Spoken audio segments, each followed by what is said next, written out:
নমস্কার বন্ধুরা, শুভ অষ্টমী। কেমন কাটছে? আশা করবো খুব ভালো কাটছে। ভালো তো নিশ্চয়ই কাটতেই হবে আমার বন্ধুদের। তো ভালো করে ঠাকুর দেখুন, খুব ঠাকুর দেখুন। আমি কিন্তু ঠাকুর দেখতে যাইনি। তো আজকে এই এতদিনের মধ্যে আজকে দুপুরবেলাও মানে একটা শাড়ি পরেছিলাম। তো মানে ছিল, আলমারিতে ছিল। মানে ওই শাড়িটা অ্যাকচুয়ালি আমার না।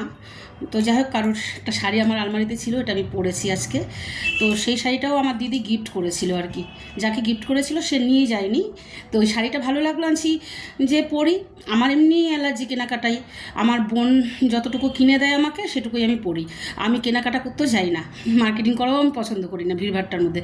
তো যাই হোক, আজকে প্রথম একটা শাড়ি পরলাম। এখন এই ড্রেসটা পরলাম, বোন দিয়েছে বলে কথা না। তাই পরলাম। জামাটা কেমন লাগছে বলবেন, জানাবেন আমাকে, লাইক কমেন্ট করবেন। আর একটুখানি এখন প্যান্ডেলে গিয়ে বসবো। একটু সময় পাইনি, আজকে একটু সময় পেয়েছি। আর তো মাত্র একটা দিন কি দুটো দিন, তারপর তো মা চলে যাবে। ঠিক আছে, আবার পরে পরে কথা হবে।